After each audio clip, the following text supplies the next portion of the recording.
The boundaries of human imagination, though vast, are tangible. We are creatures of warmth, dependent on the gentle embrace of the sun, the comfort of a hearth, the reassuring glow of light against darkness. For most of us, cold is simply weather, a phase to be endured, a season that passes. We imagine snow as beauty, ice as inconvenience. But there exists a cold that defies imagination, a place where winter is not merely a backdrop, but an ever-present, merciless force. Before I set out on this journey, I believed I understood the cold. I had felt the sting of alpine winds, the relentless chill of northern winters, the sharp bite of a January morning. Yet none of these prepared me for the icy abyss that awaited in the heart of Siberia. A single photograph haunted my thoughts. A wolf, immortalized in ice, caught mid-stride, its fur rimed with frost, eyes wide and unseeing. The animal seemed to have been seized by death so swiftly it had not even time to fall. Below the image, a chilling caption, "In Oymyakon, if you stop moving, you freeze."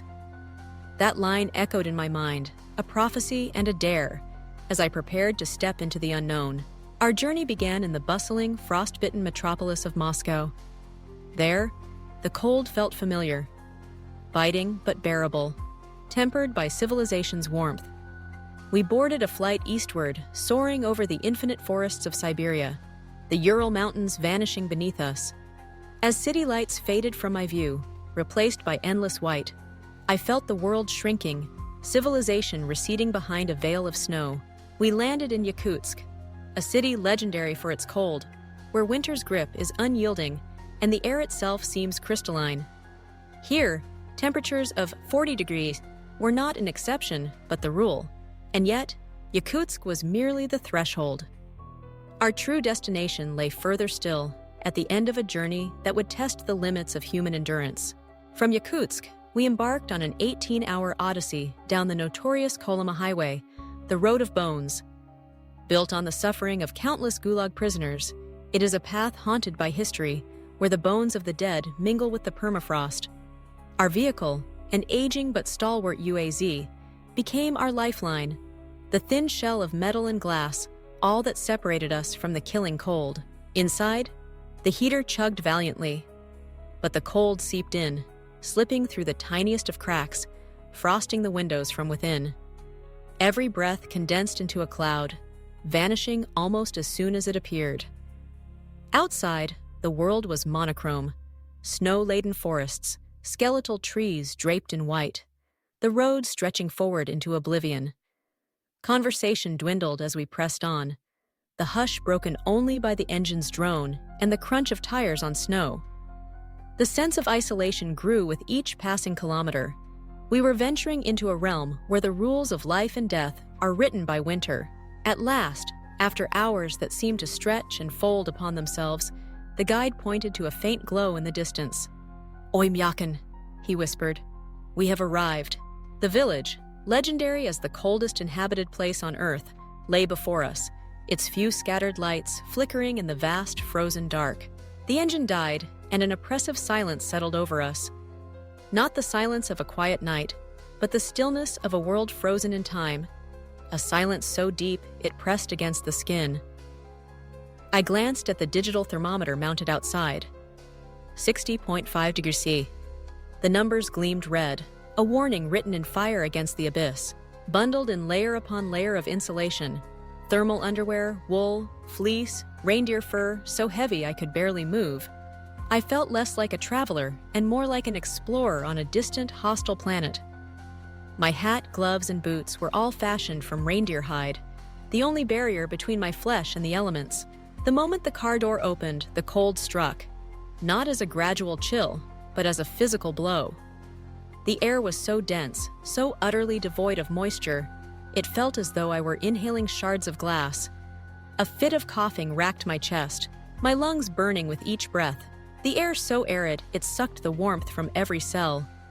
Instantly, any exposed skin erupted in agony, as if 1,000 needles were stabbing at once. The cold was not a sensation, it was an assault. Even stranger, I heard a crackling noise, a dry, papery rustle that seemed to follow each breath. The guide smiled, his face stiff with cold. "That is your breath," he explained. "It freezes and falls as ice crystals."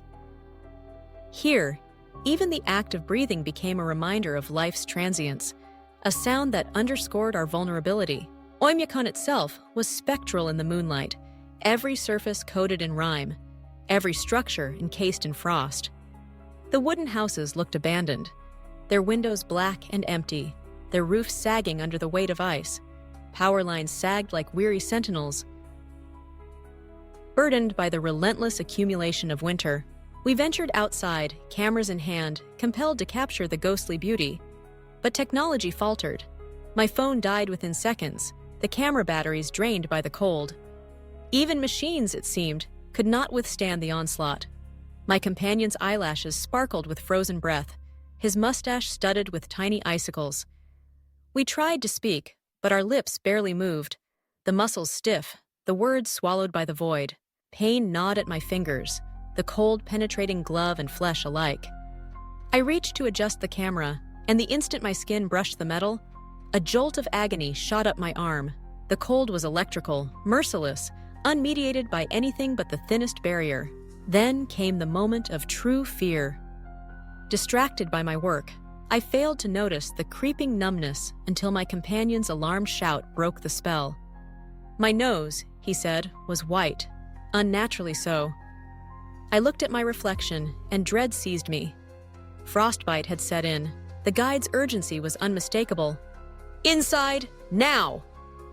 he ordered. We staggered back to the car, but it was not over. I found I could not move the left side of my face. My cheek, my eye, my mouth hung slack and unresponsive. Panic rose as I realized I was suffering temporary facial paralysis. The cold had reached into my very nerves. As the warmth slowly returned, I gazed out at the village, the image of the frozen wolf vivid in my mind. In Oymyakon, if you stop moving, you freeze. But as I had learned, sometimes movement is no protection. The cold here is not a backdrop, but a living force, an adversary that waits patiently for the smallest mistake. Those first hours in Oymyak were a brutal education. Here, every moment outside is a negotiation with mortality, every breath a wager. In this place, survival is not guaranteed by strength or equipment, but by respect for the unforgiving reality of the world's deepest cold. My adventure had just begun, and already winter had left its mark.